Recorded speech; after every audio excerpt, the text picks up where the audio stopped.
The enduring question is why a, quote, lecherous, impenitent scoundrel could so handedly enrapture what are supposed to be God-fearing Christians.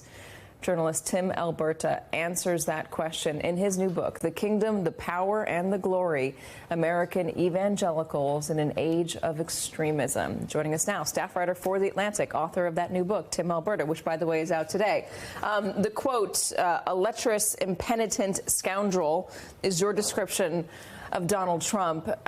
What brought you to write this book? Because it's not just a book reporting about evangelicals. This is a personal book for you. Yeah. So I grew up in the evangelical tradition, Katie. My dad was a pastor of a big evangelical church. That was my tribe. That was my community. Those were my people. They still are my people. And, there was sort of this weird, compartmentalization that I went through as I was getting older, where I still love Jesus. I'm still walking with the Lord, but increasingly feeling really uneasy and disillusioned with the state of the church, the institution of the church, and the attitudes, behaviors, the rhetoric. And that was before Trump came along. And I always just kind of kept quiet about it, and really, in many ways, would almost reflexively defend those people, because it's hard to feel like you're airing the dirty laundry of your family, right?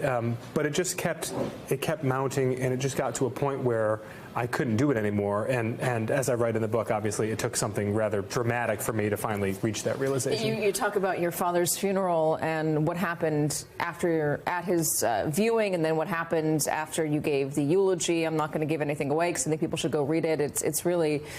It's sad, but it's very telling. I want to ask you why you think evangelicalism in the United States was such a fertile ground for somebody like Donald Trump to come in and take hold. Because if we go back to 2016, as you well know, he wasn't acting like a Christian. I mean, he hasn't acted like that since then, but especially back then. I mean, he was calling his opponents names. He was lying. He was swearing. He was advocating violence. This is a guy who's been twice divorced. He's been accused of cheating, et cetera, et cetera. Why was he somebody? I mean, he got 2 Corinthians wrong, or 2 Corinthians wrong. He couldn't say which testament of the Bible he liked better. Clearly not a man who studied the faith. Right. Why were evangelicals in this country so enraptured by him?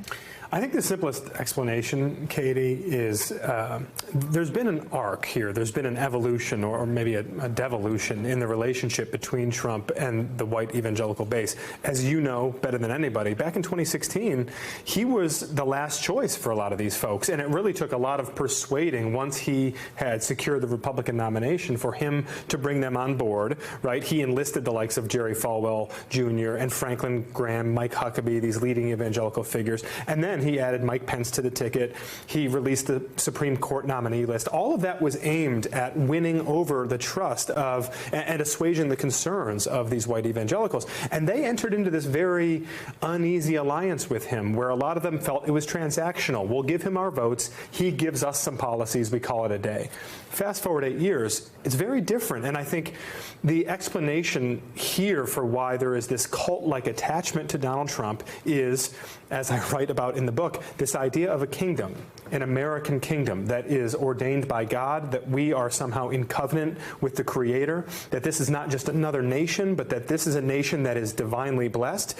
And I think, Katie, it's hard for people outside the church to appreciate how many inside of the church have marinated in that rhetoric for decades and basically reached the belief that fighting for America, fighting for Christian America, is fighting for God. You go out and you interview people, and you try to ask them, what would Jesus do? You ask them about stuff that they're selling at rallies and how it doesn't really align with the Christian faith. You try to push people on their attachment to Donald Trump. Was there anything that you found surprising as you were writing this, as you were compiling the interviews? You know, I would say one of the most surprising and discouraging things that I encountered time and again was when I would really press some of the high-profile evangelical figures. So the leaders, the influencers, the people who hold enormous sway in this world, whether it's Robert Jeffress, whether it's Ralph Reed, whether it's Greg Locke, I could go down the list. When you get these guys one-on-one, Katie, and you really press them on specific things, specific beliefs, they'll sort of back off a little bit, and they'll even do a little bit of a wink and a nod and kind of signal to you that, like, yeah, I get you. Like, it's been over the top. It's overkill. This guy, it's not okay. But then they'll sort of justify it and say, the ends here, the ends of preserving Christian America justify the means of enlisting this uncouth, boorish, conspiracy spouting individual who is issuing these casual calls to violence and saying and doing things every day that are not Christ-like, and yet he fights for us. He's our champion, and therefore, we can ignore the rest because the ends ultimately justify those means. You described it as when there are barbarians at the gate, you need a barbarian fighting for you. That's the way they see Donald Trump. Let me ask you about 2024, because we just did a whole block about the warnings that are sounding about what a second Donald Trump presidency could look like and what it would mean for the institutions of this country and how far he would push it.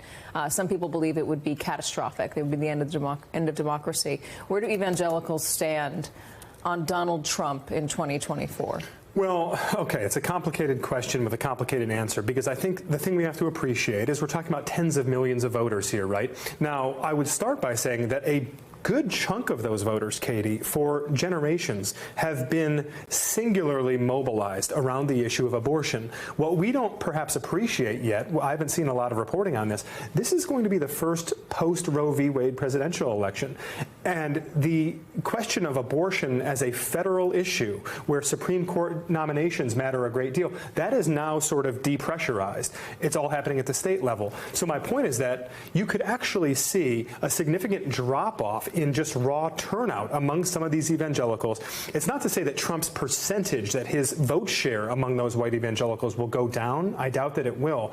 But in my reporting, I've come across a lot of these folks who have reached a place where they're completely exhausted with Trump. They also can't entertain voting for Joe Biden for a host of reasons, and so they'll either vote third party or they'll just sit the election out. Why can't they entertain voting for Joe Biden? Well, so it's interesting. I just got done saying that abortion is depressurized as a federal issue, but for many of these voters, they will still look at the idea of voting for any Democrat as immoral, unethical, something that they cannot square with their conscience as it pertains to life. And that's not even getting into other issues around transgender kids, around indoctrination in schools, around the liberal agenda, right? I mean,